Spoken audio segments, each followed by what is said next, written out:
Can you tell us what you found for us today, Nigel?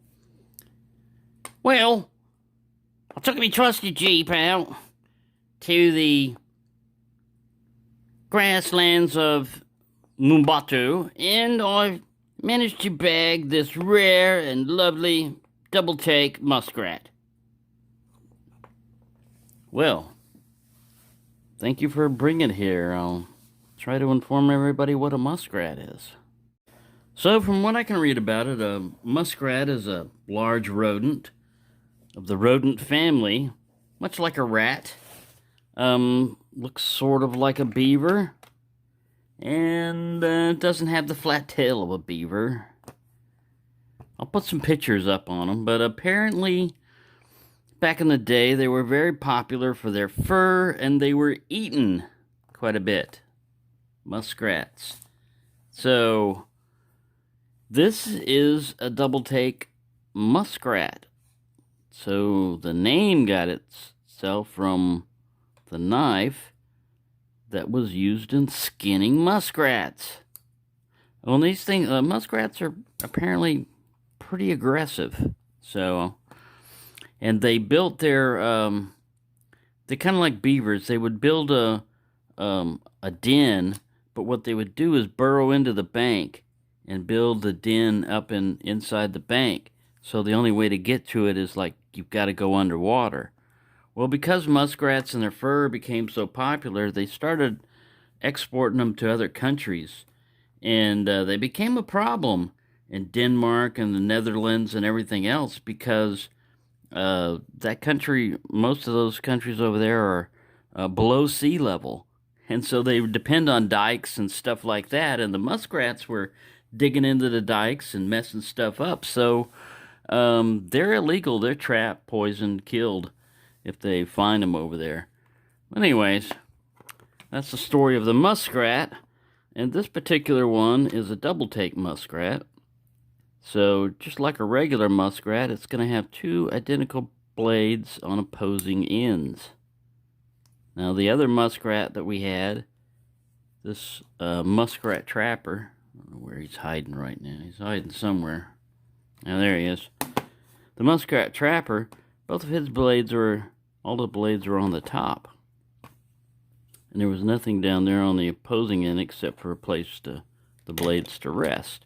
Now, you get pretty much the same effect and the same width, but this is a smaller knife. It'll probably weigh up on the scale. Now, it's made out of yellow Durlin plastic, basically. Focus over here. No, don't do that. You were focused, and then you went out of focus. Alright, we got to make sure everything's level.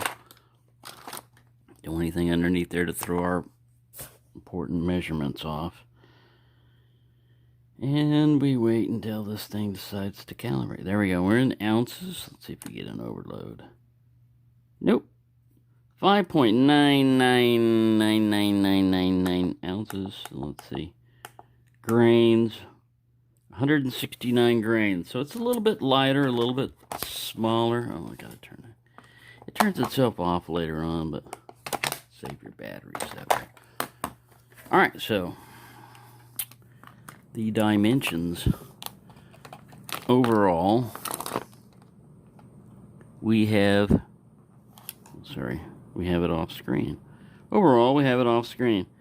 This one is about 3 3/4 inches long by, at the widest part, approximately 1.5 inches, maybe slightly over.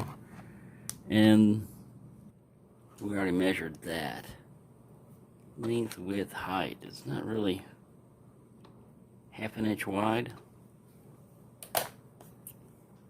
So yeah, you have a nice, oh yeah, we know, let's see how long the blades are. The other blades on that other one were almost 4 inches long. This one, you're coming in at, you're getting about a 2.5 inch clipboard point blade overall, if you want to count the tang and everything. 3 inches.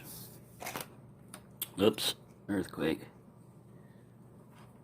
Centimeters. 6.5 centimeters or so cutting. and about 7.5 overall. And because it's a muskrat, this blade will be identical to that one.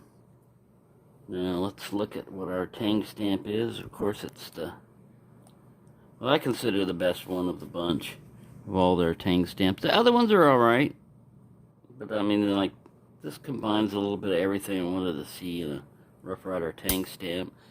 Of course, you don't have any big R's slabbed around here or anywhere. So, Rough Rider is capable of making a knife without advertising across the world that it's a Rough Rider. And like I said, if your knife is good enough, it's going to be identifiable even without the shield. Some of these do fall off. It has to be expected. This one was a little bit cheaper than the other one that I got, but I like these.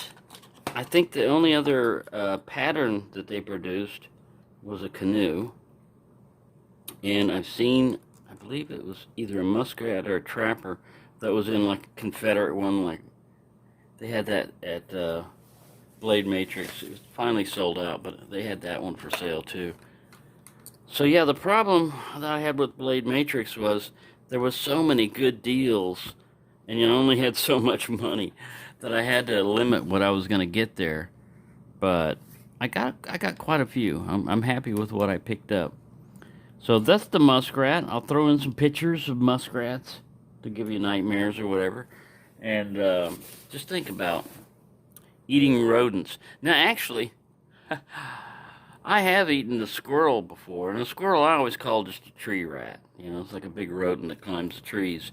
But one time when I was living in San Antonio, my wife and I, she had been in the service, but since I was over there, well, I went over there to marry her after getting out of the service, and she supported me for a little while, like 3 or 4 months until she got out.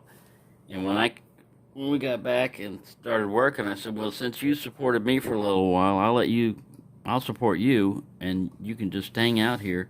There really wasn't a whole lot of jobs we were at anyway. But we reached a point, you know, where 2 people living on $4 an hour.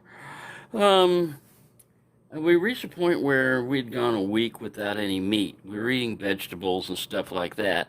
But I had an air rifle with me, an RWS Model 45, made in Germany, air rifle. And it had a heavy wooden stock on it and everything. And the thing could do like 1,000 feet per second with approaching that with a pellet. So I had the air rifle with me, and there was a lot of times there were breaks. We had a little pond back there and trees and everything. And I was standing by that, and I saw a squirrel in a tree, and I thought, people used to hunt squirrels for food. I've shot them before when I was a kid with a shotgun or a .22, but I'll give it a try. So the squirrel went up the tree, and I shot him. I thought I hit him, and nothing happened, you know, and I thought, well, I must have missed.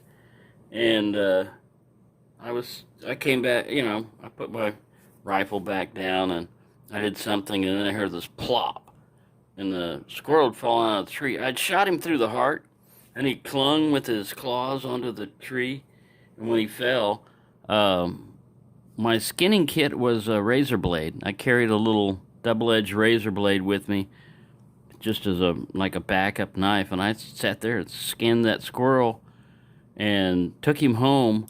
And we cooked that sucker up, and man, it was the best tasting meat. That squirrel stew, oh man, that was delicious. After that, things got better for us. She started getting a job, things improved, but I actually have eaten rodent before, which I consider squirrels, and it was delicious. So, there you go, a little story combined with the muskrats. Thank you for watching, and have a nice day.